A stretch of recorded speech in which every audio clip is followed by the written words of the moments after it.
Traders Club. Welcome to the market update. Today is January 10th, 2020, Friday. As I record this video, market should be open for another 2 hours. So I am recording this intraday, midday, so you should be seeing some flashing lights on your left. Let's continue with our weekly analysis. Let's start with Spider today, Diamond, Qs. I added TQQQ and Apple. I've been tweeting a lot about those, so I thought I'd add those for today's analysis. Russell 2000, XLF, semis, and the transports. We got quite a bit of tickers to go through today. Let's start with Spider here. So Spider continues to march higher. At my end of the year target for 2020 was 320. And I just moved that up to 330 and 340 before we possibly seeing a pullback. We're getting pretty close to 330 there. And obviously the market is extended, and you're gonna hear from many different sources that market is extended, that we are quote unquote due for a correction, or we're quote unquote should pull back. But like I said last Friday, or last weekend, that market is capable of doing unthinkable. So we don't want to rule that out. We want to continue to give benefit of the doubt to the buyers. This is not a level you want to be cute. You want to get cute where you want to try to time the market, trying to short it, or trying to buy puts.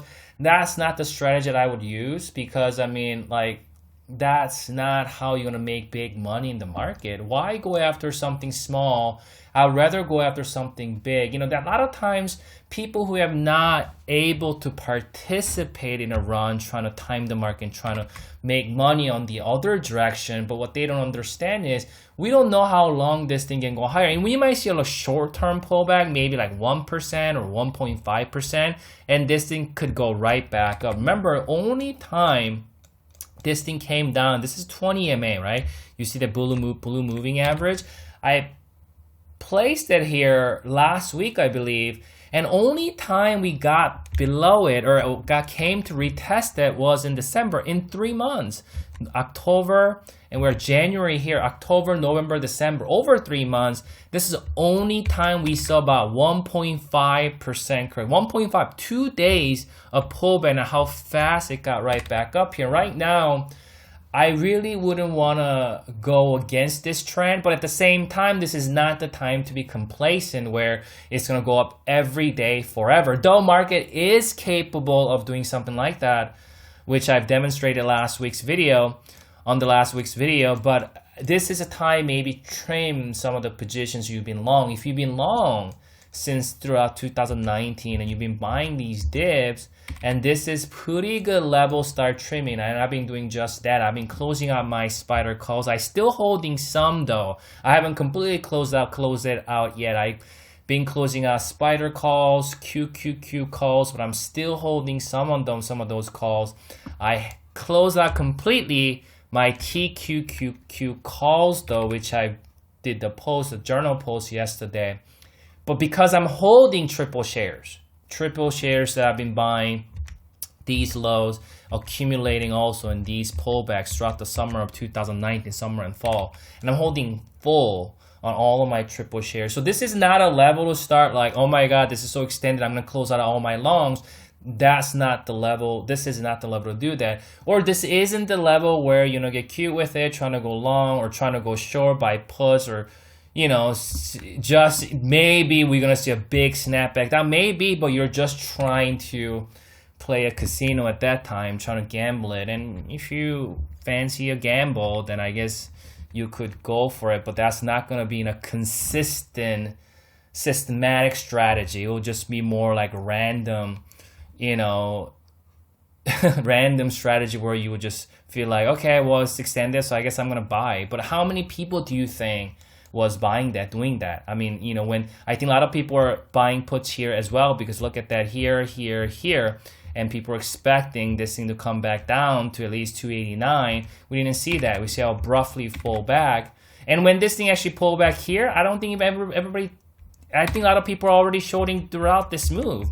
You see how a lot of people are shorting throughout this move, because we've never seen, after 20% pullback, we've never seen market goes up and V-shape reverse back to all-time highs in 3-4 months. We've never seen that. Not after 20% correction. Never. We've never seen that that happening in the history of stock market. So what do you think a lot of people are doing? Well, trying to short it, trying to get cute with it. See if they can capture a little pullback. Didn't work. And then when finally we did see kind of meaningful pullback, well, most of them are gone. They're done. They're already dead. They already lost all their money trying to short it for the last 10 times. And then, excuse me. And then we saw these pullbacks here. And a lot of people are scared. A lot of people calling for a triple top or broadening top or all kinds of wedges, all kinds of things where people are talking about, right? They're calling for the wedges, calling for a broadening top. They're calling all kinds of head and shoulder formation, triple top, right? Do you guys remember? Do you guys remember the summer and fall? If you've been following some people on YouTube or watching CNBC and Bloomberg and Market Watch, Yahoo Finance, we got all kinds of experts and these guys come on TV telling you that why the market is set for a big decline. Well, we just did the opposite and we're back here at 326.82 as of today. So I want to continue to give benefit of doubt. I wouldn't short here. I wouldn't close out all your longs either. This is a level that you want to trim your position, especially those aggressive positions. If you're holding triple shares or if you're holding calls, maybe trim those. I'm a little bit more like, I don't know, I'm a little bit more gutsy, in my play. I'm a little bit more aggressive in my strategy. So I'm holding all of my triple shares, but if you're feeling a little bit like uncomfortable, then you could close out some. You don't have to close out everything. Close partial of it just to see if it goes higher, right? Just to see if we can get to 330. So you always want to have kind of a target where you want to ride your position to. And I have much higher target for my triple shares. However, for my calls, though, on Spider and things, I was targeting 320, 330. So I'm closing those guys out, though I still have some of those calls. Let's go to Diamond. Diamond, same thing. We got that breakout there, retested it real quick, and we're just continuing to move higher. Let's go to Q's. Q's really shooting up here, right? I mean, look at the trajectory of this thing. I feel like Q's moved up from the December lows or October lows. So that's 20%. I just want to see the difference if there's any. I want to see the performance since October lows. Yeah, so 15% on Spider since the October lows. I think Diamond was the worst performing out of those three. Yeah, so 12%. So 15% on Spider. Right, since the October lows, Diamond is 12%, and then Q's 20%. So that's a pretty good run, 20% run in 3 months, right? October, November, December, and that's kind of what we saw from here to here. That was a 4 months run. So we got the move, we got the consolidation, and we got another move. That right there. It's classic technical analysis. Market moves higher, we consolidate for several months, and we continue higher, right? Move, rest, consolidation, and move. But why was everybody talking about all these wedges and all these stupid things? I don't understand. They always make things so complicated, but they don't even know what they're talking about. Because if they actually went back and looked at all the corrections that they are wrong, and I've demonstrated this before on one of my videos, right? I went back and all the wedge here. I'll do it again. I'll do it again just for you guys, right? I'll do it again here. I already did it here. Oh, I already did it, didn't I? Yeah, I see it. I see it right there. Yeah, there. Here, let me remove Fibonacci's. Right there. It's like, oh man, that's a rising wedge, bro. That's bearish rising wedge, man. Look at that. We got the breakdown. Oh, bro, that's a rising wedge. Breakdown. Oh, dude, bearish rising wedge. Breakdown. What do they do every single freaking time?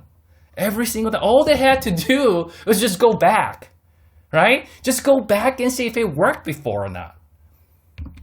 I mean, you're investing your money, you're trading your money in the market, and you don't even do this homework, just going back and just checking to see if these masters of the market on TV knows what they're talking about. All you had to do is, because that's what they're talking about, right? Bloomberg was talking about that. CNBC was talking about that. This, bearish rising wedge. Not only they were talking about bearish rising wedge, they're also talking about what? Bearish megaphone pattern, right? That's what we're talking about. Bearish megaphone pattern, right? They're all bullish.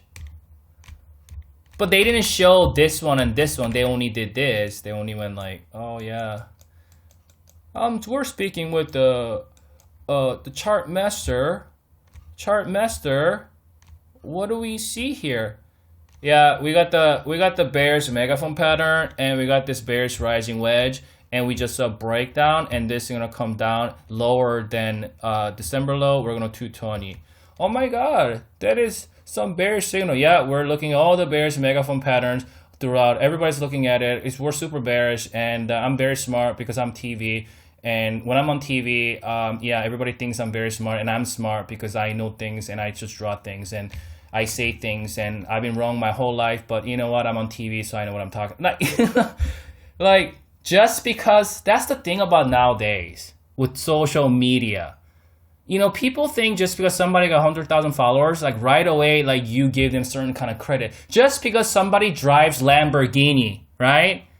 Just somebody comes on TV showing you some big house, you get duped into buying, right? You get to, oh, look at me. Oh, come to my seminar for this weekend. I'll show you how you can billionaire overnight. I'm going to show you how you can flip houses like me. And I'm going to show you how you can do it for free. You don't even have to use your own money and you'll be a millionaire. And all these guys go to that seminar. Seriously. Oh, look at my Lamborghini. Oh, look at my car. Look at these girls. Yeah, I'm hot. I'm sexy. I know what I'm talking about because I'm very, very smart person. Because I'm on TV and I drive Lamborghini. That's how stupid people are. And that's how stupid you are if you get duped into it. Just because. So you always ask yourself, like, you know what I'm saying? Like, are these guys actually know what they're talking about? Do your homework and check and see. I don't understand how people are, and this is a reason why nowadays the kids nowadays, right? Kids nowadays. Like everybody I want to be YouTuber. Oh, you want to be YouTuber? But you know what they're saying? What they're saying when they say they want to be YouTuber, what they're saying is, I don't want to do anything. I don't want to work. I don't want to think. I just want to act like a douchebag. I want to get paid for it. Yeah, man. I'm gonna have my reality show, bro. I don't want to do anything. I'm stupid. I don't know what I'm doing, but I just want to go around, act like a douchebag, talk like this. Yeah, bro. Yeah, bro. You wanna smoke that, bro? Yeah, bro. You wanna hit that? Look at the girls, bro. And then I want to get paid. That's what people are saying when they say I want to be a YouTuber. I don't want to do anything, but I just want to get paid for doing stupid things. That's how stupid people are becoming nowadays. Right? Aren't they? So you gotta be a little bit smarter than that. You gotta understand, you gotta able to distinguish that. You gotta able to see, because if you can't even see that, how you gonna navigate through the market? There's so many stuff happening in the market. There's so many traps happening in the market every single day.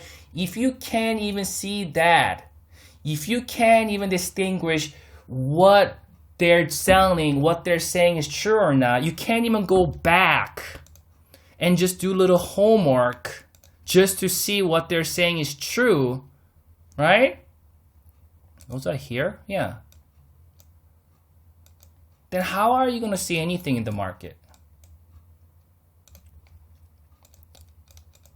So anyway, Qs, let's continue to give benefit. Is market extended? Yes. Is market overbought? Yes. Are we due for a big correction? I don't know. Is the market should see a huge pullback? I don't know. All I know is this is not a level, right? This is not a level to start like either trying to short it or trying to close out all your position if you've been long. But this is a level where you want to close out, trim your positions, long positions, because we're just getting started. I mean, I'll just use 2017 as example. Okay, this is 2017.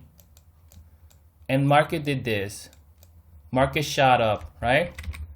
What do you do? Are you gonna try to short it here, or are you gonna close out your position because you're scared that it's gonna come back down, or what do you do? Well, because if you did, you missed out a whole lot. Because if you close out all your position down here and you're trying to short that, you missed out this big move. This big move here. So here, we're just about here. We did this after breaking out. Okay, so we're just about this. I'm not saying that we're gonna see something exactly like 2017. Market always has this way of doing something. Like, it's weird how the market works, right? Like Mark Twain said, market history does not repeat, it rhymes. Like, it's gonna do something similar but completely different. Does that make sense? It's gonna do something similar but completely different way. Right? It's gonna do something similar. I swear, man, it's gonna do something similar, but in a completely different way you didn't think of. Like, market is very creative. Very, very creative. So it's gonna do, I swear, it's gonna do something similar to 2017, but in a completely different way. So that's kind of what I'm expecting there. Let's go to TQQQ. So I'm all out of my TQQQ calls as I've been journaling it. I'm on my part 4, right? This is my blog, twotradersclub.com. And I've been journaling. There's a part 1, part 2, and part 3. And this is part 4. So I've been journaling it. It's all time stamped. All the entries here timestamped by Twitter, exits. So this is how I trade it. I'm all out of it. I'm all out of it. All the calls, and I was very satisfied with the gain because I've been going long here and added it here, and then boom.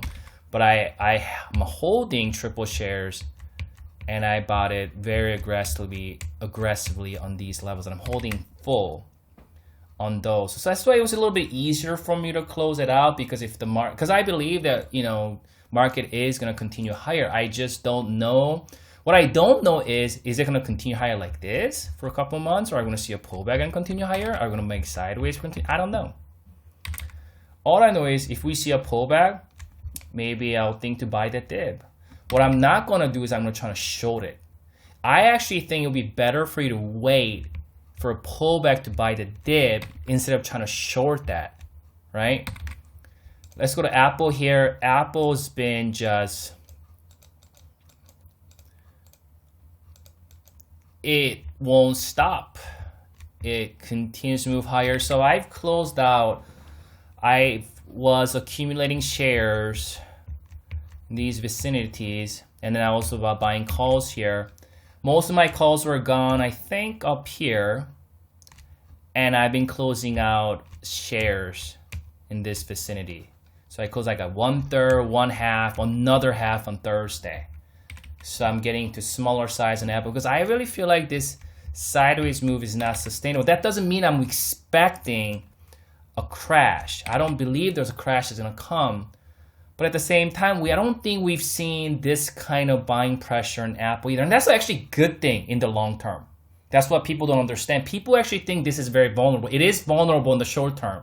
We may see an abrupt sell-off, but in the long term, I believe it's a good thing. So what I will do is, instead of trying to short it, that's your thing, maybe you can go ahead and do it, but I would wait for it to pull back, and it has to be pretty decent size though, but I'm not sure at this point. I need to see more data. If we see a decent size of pullback, I'll look to add that. Let's go to Russell 2000. And you know, I've been just going back, I've been calling, this was back in January, right? Apple heading to 300. You can see that chart there when I was accumulating shares and things. And I was also talking about in this article, this again, you see how it took 10 months here. This is worth talking about because it took 10 months for Apple to lose 42%. It took entire year to lose 32% of its market value. And then it only took quarter for 38%. So what I was saying is it came down so fast, And I believe the recovery is going to be that much faster, right? Here, what most investors don't realize is the faster the decline, the faster the recovery. Because it came down so fast. And a lot of times when stock comes down so fast, everybody's so scared. But you see how fast it got up. And same thing happened on Spider, where we saw that very fast decline. Boom, boom, boom. And you see how just as fast it got up here. But most people's, I think, they view it not based on how the market behave, but based on in their logic that they've picked up in their everyday life, right? So whatever comes down fast, you know, it's scary, right? It's scary. I mean, like if you look at how we are wired as a human being, right? When things happen slowly and slow. See, when people, it's kind of like same way. Like if you feed a people with a little bit of poison, they're willing to eat it, right? Think about if people eat fast food, knowing that there's bad stuff in there. People smoke, knowing that there's a poison, rat poison in there, because there are little doses of it. Little doses of it. They're not scared of that. But when you're like, oh, you don't eat this rat poison, like, no, right? Like if they knew what's all the chemical that goes into these fast food, that if you actually show them this if you actually show them like maybe, I don't know, a 1 week supply of, I don't know, month supply of chemicals that goes into either fast food or rat poison that goes into, I don't know, like whole carton of cigarettes, and show you don't eat that, you don't smoke that, they say no. But if you give them just a little bit, right? They're okay with it. With that mindset, when stock comes down like this heavily, they're all scared. Instead of this thing, maybe took its time. I think that more investors will be more complacent about it. Maybe they won't close out their positions. Maybe they'll be buying the dip, and maybe they'll be more patient with it. But when this thing just comes down 30-some% in 3 months, they're scared. And so most retail traders get out, and then the recovery is that much faster. The faster the decline, the faster the recovery in a bull market, overall bull market. I call that a big bluff from the market, right? Let's go to Russell 2000. I hear a lot of people still talking about Russell 2000, how Russell 2000 is lagging, and that's what a lot of people are saying about banks. Banks caught up to the S&P towards the end of the year, as you know. Russell 2000, however, it is still below the all-time high. I actually thought they were going to get near to all-time high by the end of 2019, but we actually did not bad. I mean, what? We actually did 3.4. We're only 3.45% away from the all-time high. Not too bad. But I still think before the summer, there's a good chance we'll get to the all-time high. You will make new all-time highs. And then I think in the summertime, maybe we see a pullback or something like that. But what I don't know is, are we going to see a pullback first before going higher? We're going to consolidate before going higher? I'm not sure. But I think when the Russell 2000 and the banks, or not the banks, but Russell 2000 and the transport decide to move higher, because transport's been also lagging. Let's put those guys together, because they've been lagging, right? Russell 2000's been lagging, and then transport's lagging also. I think once these guys decide to break out, I think it's going to prop up the market even more. Banks, yeah, it broke out, and it's just been kind of short-term consolidation. This actually is bullish in the short term if we did see a breakout there. But still, I think this is a bullish setup. But if we see any kind of a steep pullback to any of these levels, that will be great buying opportunity there. But I'm kind of leaning towards not having that. If anything, maybe come down to 30s before going higher. Let's go to semis, end the video with this. Semi's hitting my 161.8%. I put this up like what? Yeah, I put this fib because I want to measure this low right here. Because I want to buy that dip. And I talked about this back in May 2019. Right, you guys go and check. And where I thought this was going to be a great buying opportunity, which I did. I bought triple shares here, here, here. And then you can see 138.2%. We got up, pulled back, and then we're stalling at 161.8% there. But looking at a more long-term picture or intermediate term, we've find support there, the rising pivot, and we continue to move higher. It's not done though, because, whoops, let's go to weekly here.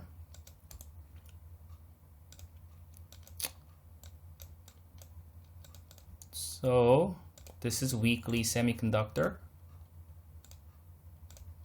And that's how it looks right now. That's a breakout, that's a breakout, that's a breakout. So do you think trying to short these will make more money, or going long on these pullbacks will make more money? Trying to short these make more money, or do you think going long and maybe trying to go long on these pullbacks will make more money? You know what I mean? But it's always scary. When the market is moving like this, it's scary. I get it, it's scary. But